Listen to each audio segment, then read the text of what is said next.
Hi friends, ಎಲ್ಲರೂ ಹೇಗಿದ್ದೀರಾ? ಸಮೃದ್ಧಿ kitchen and ಟಿಪ್ಸ್ಗೆ ಸ್ವಾಗತ. ಇವತ್ತಿನ ವಿಡಿಯೋದಲ್ಲಿ ವೈರಲ್ ಆಗಿರುವಂಥ ಕ್ಯಾರೆಟ್ ಆಯಿಲ್ ಬಗ್ಗೆ ತಿಳಿಸ್ಕೊಡ್ತಾ ಇದ್ದೀನಿ.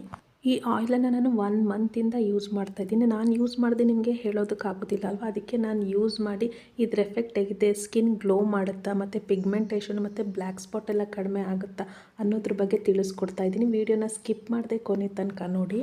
ಈ ಆಯಿಲ್ನ ಪ್ರಿಪೇರ್ ಮಾಡೋದಕ್ಕೆ ಈ 3 ಇಂಗ್ರೀಡಿಯೆಂಟ್ಸ್ ಇದ್ದರೆ ಸಾಕು. ಯಾವುದಪ್ಪ ಅಂತಂದರೆ ಕೊಬ್ಬರಿ ಎಣ್ಣೆ, ಕ್ಯಾರೆಟು ಮತ್ತು ಆರೆಂಜ್ ಪೀಲ್ ಅಂತಂದರೆ ಕಿತ್ತಳೆ ಹಣ್ಣಿನ ಸಿಪ್ಪೆ ಇದ್ದರೆ ಸಾಕು. ಈ ಆಯಿಲ್ ತುಂಬ ಎಫೆಕ್ಟಿವ್ ಆಗಿ ಕೆಲಸ ಮಾಡುತ್ತೆ. ಯಾಕೆ ಅಂತಂದರೆ ಇಲ್ಲಿ ನಾನು ಆರೆಂಜ್ ಪೀಲ್ನ ಯೂಸ್ ಮಾಡಿದ್ದೀನಿ, ಅಂದರೆ ಕಿತ್ತಳೆ ಹಣ್ಣು ಸಿಪ್ಪೆ ಯೂಸ್ ಮಾಡಿರೋದ್ರಿಂದ ಬ್ಲ್ಯಾಕ್ ಸ್ಪಾಟು ಮತ್ತು ಪಿಗ್ಮೆಂಟೇಷನ್ನ ಕಡಿಮೆ ಮಾಡುತ್ತೆ. ನೋಡಿ, ನಾನೊಂದು ಸಣ್ಣ ಕ್ಯಾರೆಟು ಮತ್ತು ಸಣ್ಣ ಕಿತ್ತಳೆ ಹಣ್ಣು ಸಿಪ್ಪೆ ತೊಗೊಂಡಿದ್ದೀನಿ, ಮತ್ತು 1 ಗ್ಲಾಸ್ ಕೊಬ್ಬರಿ ಎಣ್ಣೆ ತೊಗೊಂಡಿದ್ದೀನಿ. ಅದು ಕೋಲ್ಡ್ ಪ್ರೆಸ್ ಕೋಕೋನಟ್ ಆಯಿಲ್. ಅದು ಕ್ಯಾರೆಟ್ನ ನೀವು ನೀಟಾಗಿ ನೀರಲ್ಲಿ ವಾಶ್ ಮಾಡಿಕೊಂಡು ಮೇಲ್ಗಡೆ ಸಿಪ್ಪೆನ ಪೀಲ್ ಮಾಡಬೇಕು. ಅಂದರೆ ಮೇಲ್ಗಡೆ ಸಿಪ್ಪೆನ ಹೊರ್ಕೊಂಡು ನೀಟಾಗಿ ತುರ್ಕೊಳ್ಬೇಕು. ಸಿಪ್ಪೆ ಸಮೇತ ನೀವು ತುರಿಯೋಕ್ಕೆ ಹೋಗಬೇಡಿ. ಕಿತ್ತಳೆ ಹಣ್ಣಿನ ಸಿಪ್ಪೆನೂ ಹಾಗೆಯೇ ನೀವು ನೀರಲ್ಲಿ ವಾಶ್ ಮಾಡಿಬಿಟ್ಟು ಒಂದು ಅರ್ಧ ಗಂಟೆ ಬಿಸಿಲಲ್ಲಿ ಸ್ವಲ್ಪ ನೀರು ಡ್ರೈ ಆಗೋವ್ರಿಗೆ ಬಿಸಿಲಲ್ಲಿ ಇಟ್ಬಿಟ್ಟು ಆಮೇಲೆ ಸ್ಮಾಲ್ ಪೀಸಾಗಿ ಕಟ್ ಮಾಡ್ಕೊಳ್ಳಿ. ನೀವು ನೀಟಾಗಿ ವಾಶ್ ಮಾಡೋದ್ರಿಂದ ಅವ್ರೇನಾದ್ರು ಪ್ರಿಸರ್ವೇಟಿವ್ಸ್ ಹಾಕಿದರೆ, ಕೆಮಿಕಲ್ಸ್ ಹಾಕಿದರೆ ಅದೆಲ್ಲ ನೀರಲ್ಲಿ ಹೋಗಿಬಿಡುತ್ತೆ. ಆಮೇಲೆ ನೀವು ಚೆನ್ನಾಗಿರೋ ಕ್ಯಾರೆಟು ಮತ್ತು ಚೆನ್ನಾಗಿರೋ ಕಿತ್ತಳೆ ಹಣ್ಣು ಸಿಪ್ಪೆನೇ ತೊಗೊಳ್ಬೇಕು. ಕೊಳ್ತೋಗಿರೋದೆಲ್ಲ ತೊಗೊಳ್ಬಾರ್ದು. ನೋಡಿ ಚೆನ್ನಾಗಿರೋದನ್ನ ತೊಗೊಳ್ಳಿ. ಇಷ್ಟು ಪ್ರಿಪೇರ್ ಮಾಡ್ಕೊಂಡ್ಮೇಲೆ ನೀವು ಇವಾಗ ಆಯಿಲಿಗೆ ಪ್ರಿಪೇರ್ ಮಾಡೋದು ಅಂತ ಬನ್ನಿ ನೋಡೋಣ. ನೋಡಿಲಿ, ನಾನೊಂದು ಸ್ಟೀಲ್ ಪಾತ್ರೆನ ತೊಗೊಂಡಿದ್ದೀನಿ. ಲೋ ಫ್ಲೇಮಲ್ಲಿ ಇಟ್ಬಿಟ್ಟು 1 ಗ್ಲಾಸ್ ತೊಗೊಂಡಿದ್ನಲ್ಲ ಕೊಬ್ಬರಿ ಎಣ್ಣೆನ, ಅದನ್ನು ಅಲ್ಲಿ ಪಾತ್ರೆಗೆ ಹಾಕ್ತಾ ಇದ್ದೀನಿ. ಅದಾದಮೇಲೆ ಇವಾಗ ಕ್ಯಾರೆಟ್ನ ಆ್ಯಡ್ ಮಾಡೋಣ. ಈ ಆಯಿಲ್ನ ಪ್ರಿಪೇರ್ ಮಾಡೋದಕ್ಕೆ ನೀವು ಲೋ ಫ್ಲೇಮಲ್ಲೇ ಮಾಡಬೇಕು, ಹೈ ಫ್ಲೇಮಲ್ಲಿ ಇಡೋಕ್ಕೆ ಹೋಗಲೇಬಾರ್ದು. ನೋಡಿ, ಕ್ಯಾರೆಟ್ ಹಾಕಿದ್ಮೇಲೆ ಒಂದು ಸ್ವಲ್ಪ ಮಿಕ್ಸ್ ಮಾಡೋಣ. ಮಿಕ್ಸ್ ಮಾಡಿದ್ಮೇಲೆ ಆರೆಂಜ್ ಪೀಲ್ನ ಹಾಕೋಣ, ಅಂದರೆ ಕಿತ್ತಳೆ ಹಣ್ಣು ಸಿಪ್ಪೆನ ಆ್ಯಡ್ ಮಾಡೋಣ. ಈ ಆಯಿಲ್ನ ಪ್ರಿಪೇರ್ ಮಾಡಬೇಕಾದ್ರೆ ತುಂಬ ಚೆನ್ನಾಗಿರೋ ಸ್ಮೆಲ್ ಬರ್ತೇನೋ, ಸ್ವೀಟ್ ಮಾಡ್ತಿದ್ವೇನೋ ಅನ್ನೋ ಸ್ಮೆಲ್ ಬರುತ್ತೆ. ನೋಡಿ, ಇವಾಗ ಆರೆಂಜ್ ಪೀಲ್ ಕಿತ್ತಳೆ ಹಣ್ಣು ಸಿಪ್ಪೆನ ಆ್ಯಡ್ ಮಾಡ್ತಾ ಇದ್ದೀನಿ.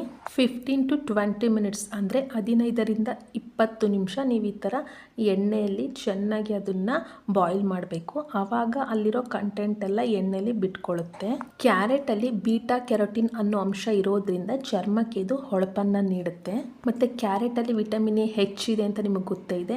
ಆ ವಿಟಮಿನ್ ಎ ಮತ್ತು ಆ್ಯಂಟಿ ಆಕ್ಸಿಡೆಂಟ್ ಇರೋದ್ರಿಂದ ಸೂರ್ಯನ ಕಿರಣಗಳಿಂದ ನಮಗೆ ಸನ್ ಟ್ಯಾನ್, ಸನ್ ಬರ್ನ್ ಎಲ್ಲ ಆಗಿರುತ್ತಲ್ಲ, ಅದರಿಂದನೂ ಪ್ರೊಟೆಕ್ಟ್ ಮಾಡೋದಕ್ಕೆ ಹೆಲ್ಪ್ ಮಾಡುತ್ತೆ ಈ ಆಯಿಲ್. ಮತ್ತು ಅದರಿಂದ ಏನಾದರೂ ಡ್ಯಾಮೇಜ್ ಆಗಿದ್ರೆ ಅದನ್ನು ಸರಿಪಡಿಸುತ್ತೆ.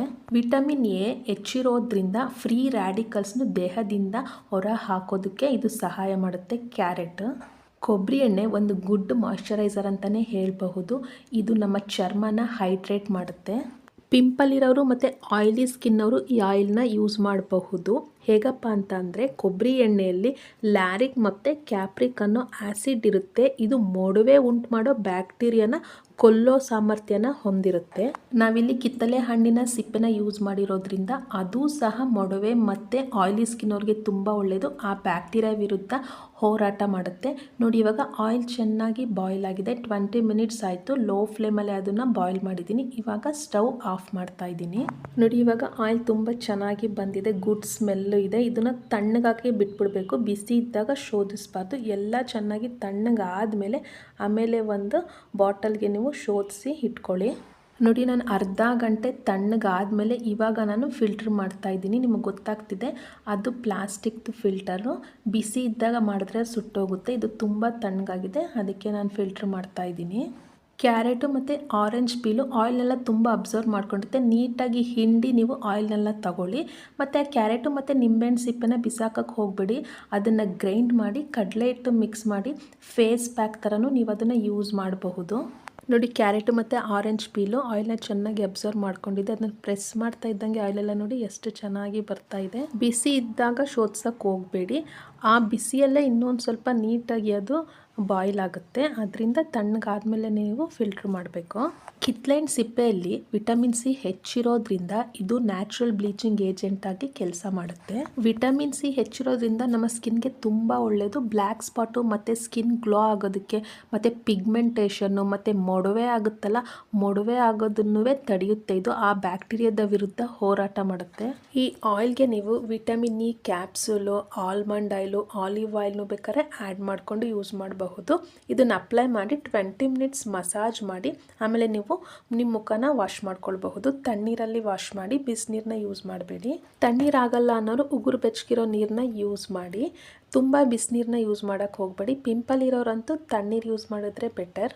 ಈ ಆಯಿಲು ಹೋಮ್ ಮೇಡ್ ಆಗಿರೋದ್ರಿಂದ ಯಾವುದೇ ಕೆಮಿಕಲ್ಸ್ ನಾವು ಯೂಸ್ ಮಾಡಿಲ್ಲದೆ ಇರೋದ್ರಿಂದ ಇದು 100% ರಿಸಲ್ಟ್ ಕೊಡುತ್ತೆ. ಇದನ್ನು ಟ್ರೈ ಮಾಡಿ ಹೇಗನ್ನಿಸ್ತು ಅಂತ ಕಮೆಂಟ್ ಮಾಡಿ. ಈ ವಿಡಿಯೋ ಇಷ್ಟ ಆದರೆ ಒಂದು ಲೈಕ್ ಮಾಡಿ, ಶೇರ್ ಮಾಡಿ. ಯಾರು ಸಬ್ಸ್ಕ್ರೈಬ್ ಆಗದೆ ನೋಡ್ತಿದ್ರೋ ಅವರು ಪ್ಲೀಸ್ ಸಬ್ಸ್ಕ್ರೈಬ್ ಮಾಡ್ಕೊಳ್ಳಿ. ಈ ಹಣ್ಣಿನ ಬಗ್ಗೆನೂ ನಾನು ಒಂದು ವಿಡಿಯೋ ಮಾಡಿದ್ದೀನಿ. ಚಕ್ಕೋತ ಹಣ್ಣಿನ ಜ್ಯೂಸ್ ಹೇಗೆ ಪ್ರಿಪೇರ್ ಮಾಡೋದು, ಈ ಹಣ್ಣಿನಲ್ಲಿ ಏನೇನು ಬೆನಿಫಿಟ್ಸ್ ಇದೆ ಅನ್ನೋದು ತಿಳಿಸ್ಕೊಟ್ಟಿದ್ದೀನಿ. ಇದರಲ್ಲೂ ಆಯಿಲ್ನ ನೀವು ಪ್ರಿಪೇರ್ ಮಾಡಬಹುದು. ಮಕ್ಕಳಿಗೆ ಕೆಮ್ಮು ನೆಗಡಿ ಇದ್ದರೆ ಈ ಥರ ಪಚ್ಚಕರ್ಪೂರದ ಅನ್ನದ ಬಗ್ಗೆ ತಿಳಿಸ್ಕೊಟ್ಟಿದ್ದೀನಿ. ಆ ವಿಡಿಯೋನು ಹೋಗಿ ಸರ್ಚ್ ಮಾಡಿ. ಅಪ್ಪಟ ಮೈಸೂರು ಸಿಲ್ಕ್ ಸ್ಯಾರಿ ಹೇಗಿರುತ್ತೆ, ಬೆಲೆ ಹೇಗಿರುತ್ತೆ ಅನ್ನೋದನ್ನೆಲ್ಲ ಡೀಟೇಲ್ ಆಗಿ 2 ವಿಡಿಯೋ ಅಪ್ಲೋಡ್ ಮಾಡಿದ್ದೀನಿ. ಎಲ್ಲ ನೀಟಾಗಿ ತೋರಿಸ್ಕೊಟ್ಟಿದ್ದೀನಿ. ಅದು ಎಂಡ್ ಸ್ಕ್ರೀನು ಮತ್ತು ಡಿಸ್ಕ್ರಿಪ್ಷನಲ್ಲಿ ಕೊಟ್ಟಿರ್ತೀನಿ, ಚೆಕ್ ಮಾಡಿ. ಆಯುಷ್ಮಾನ್ ಭಾರತ್ ಕಾರ್ಡ್ನ ಫೋನಲ್ಲೇ ಹೇಗೆ ನೀವು ಅಪ್ಲೈ ಮಾಡಬಹುದು ಅನ್ನೋದನ್ನು ಈಸಿಯಾಗಿ ತಿಳಿಸ್ಕೊಟ್ಟಿದ್ದೀನಿ. ಮತ್ತು ಸ್ಯಾರಿ ಕುಚ್ಚು ವೀಡಿಯೋಸು, ಬ್ಲೌಸ್ ಎಂಬ್ರಾಯ್ಡ್ರಿ ವೀಡಿಯೋಸ್ ಎಲ್ಲ ಅಪ್ಲೋಡ್ ಮಾಡಿದ್ದೀನಿ. ಎಲ್ಲ ಸೆಪ್ರೇಟ್ ಪ್ಲೇ ಲಿಸ್ಟಲ್ಲಿರುತ್ತೆ, ಹೋಗಿ ಚೆಕ್ ಮಾಡಿ. Thank you for watching.